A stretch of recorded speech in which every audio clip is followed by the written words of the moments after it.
Bonjour, bienvenue à tous à cette nouvelle émission de Radio Solidarité Progrès. Pour commencer, j'ai choisi de vous présenter deux citations. D'abord, un tweet que j'ai trouvé, envoyé par quelqu'un qui s'exprime avec une dose de dérision et qui exprime bien le dégoût croissant qui gagne nos concitoyens. Alors, ce tweet, il dit « Si seulement on avait voté pour Cheminade en 2012, on serait déjà sur Mars et on pourrait fuir ces élections présidentielles. » Je réponds « Eh non, nous aimons ce pays et nous ne pouvons pas fuir ces présidentielles. » Il est vrai que le spectacle incessant des trahisons, des retournements, des hypocrisies, des faux-semblants, des coups bas, des croche-pieds des uns, sans oublier les boules puantes lancées par les autres, tout cela fait de cette élection tout, sauf un débat sur la réalité et les idées. Or, comme le disait fort bien Socrate, dans une citation reprise ultérieurement par Eleanor Roosevelt et Jules Romain en France, je cite donc Socrate, « Les grands esprits discutent d'idées, les esprits moyens d'événements, les petits esprits de gens. » Ainsi, le grand déballage des corruptions des uns et des autres, dont la véracité semble hélas se confirmer, nous rend de plus en plus petits, voyeurs, et donc impuissants. Heureusement, d'ici peu, par la force des choses et des événements, la candidature de Jacques Cheminade s'imposera à l'ensemble du paysage médiatique. Sa candidature ne vise pas à être une candidature de témoignage ou symbolique, mais une arme puissante pour mettre l'épée des idées dans le dos de ceux qui aspirent à diriger ce pays. Car il y a urgence. D'abord, écoutons ce que nous dit sans embâche l'ancien patron de l'autorité des marchés financiers français, Jean-Michel Nolot, dans un entretien publié cette semaine par Libération.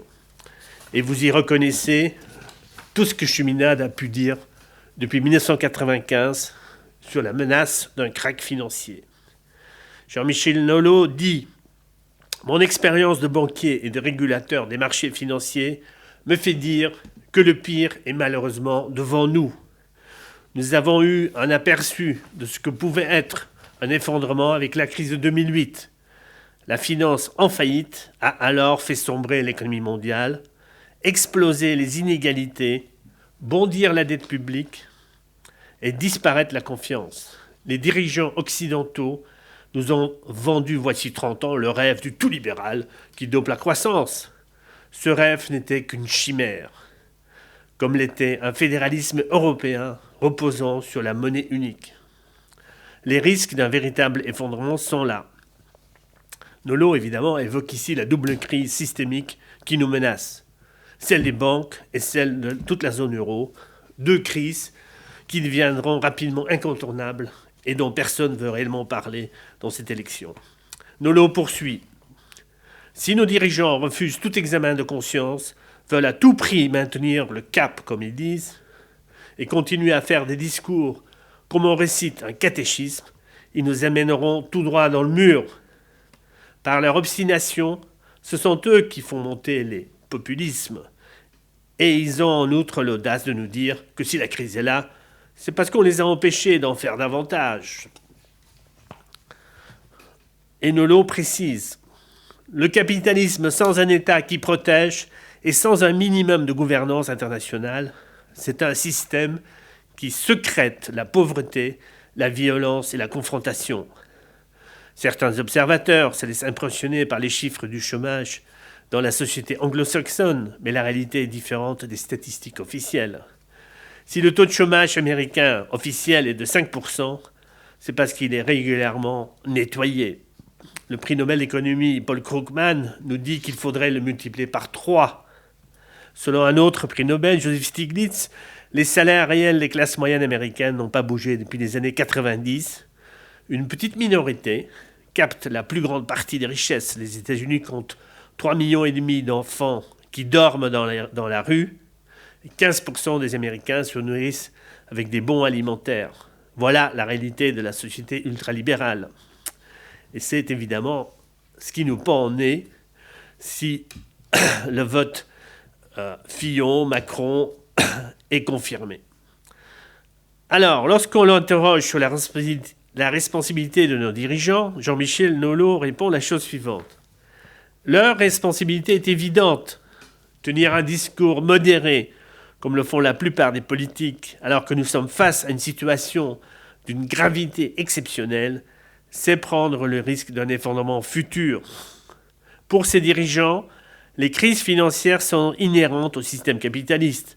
Les crises en seraient le prix à payer. S'intéresse-t-il même au sujet? C'est effectivement ce qu'on peut se demander quand on les voit à la télévision. C'est-à-dire que la crise, quelque part, ce n'est pas dans leur monde.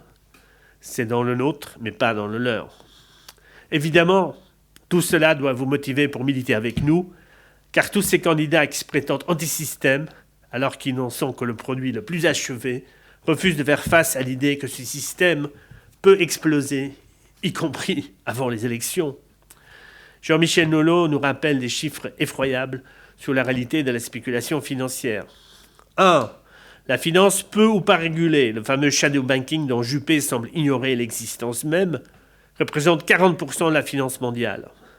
Entre nous, quelque chose de moins contrôlé que tout ce que touchait la pauvre Pénélope Fillon. Depuis 10 ans, l'Union européenne a autorisé les banques à créer des plateformes internes, leur permettant d'exécuter des ordres de clients en court-circuitant les plateformes réglementées. Ces dernières ne traitent plus que la moitié des transactions. Troisièmement, le trading à haute fréquence, effectué par des robots programmés avec des algorithmes. Ce trading à haute fréquence a explosé depuis la dernière crise. Or, son seul objectif, c'est de déceler en un millionième de seconde les différences de prix entre les plateformes et de tromper les opérateurs de marché en annulant immédiatement 95% des ordres émis. Or, en cas de crise, nous ne savons pas quel sera le comportement de ces robots. Moi, je dirais, on le sait trop bien, quel va être leur comportement. Ensuite, en troisième, évoqué par Nolot, les fameux produits dérivés dont Jacques Cheminade avait parlé dès 1995, et il était le seul. Initialement, ça servait à s'assurer contre les risques. Aujourd'hui, ce sont des instruments redoutables de la spéculation. Le montant total des produits dérivés, dit Nolot, représente aujourd'hui 8 fois le produit intérieur brut mondial. Tout cela dessine évidemment les contours d'une énorme bulle spéculative qu'on ne veut pas voir, qui aujourd'hui arrive comme sur un lit de clous d'un fakir. On ne sait pas forcément quel petit clou percera la bulle, mais on sait que la situation est périlleuse. Les solutions, nous les connaissons. Il faut, à titre préventif, comme le réclame une partie de l'opposition saine des États-Unis, et y compris certains gens proches de Donald Trump, il faut, à titre préventif, couper les banques en deux, laisser mourir les blanches pourries de la spéculation et recréer un système de crédit productif au service des entreprises et de l'économie et des ménages.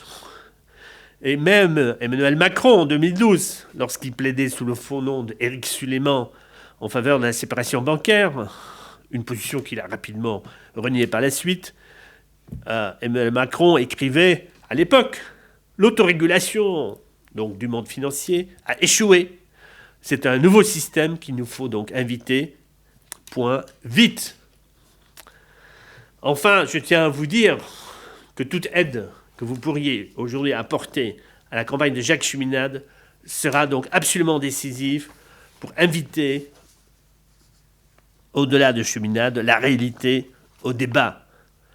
Pour conclure, je vous donne rendez-vous ce soir à 19h30 pour le dialogue avec la nation, notre émission Internet en direct avec Jacques Cheminade. Il est encore temps de poser vos questions en allant directement sur le site. Je vous dis à tout à l'heure.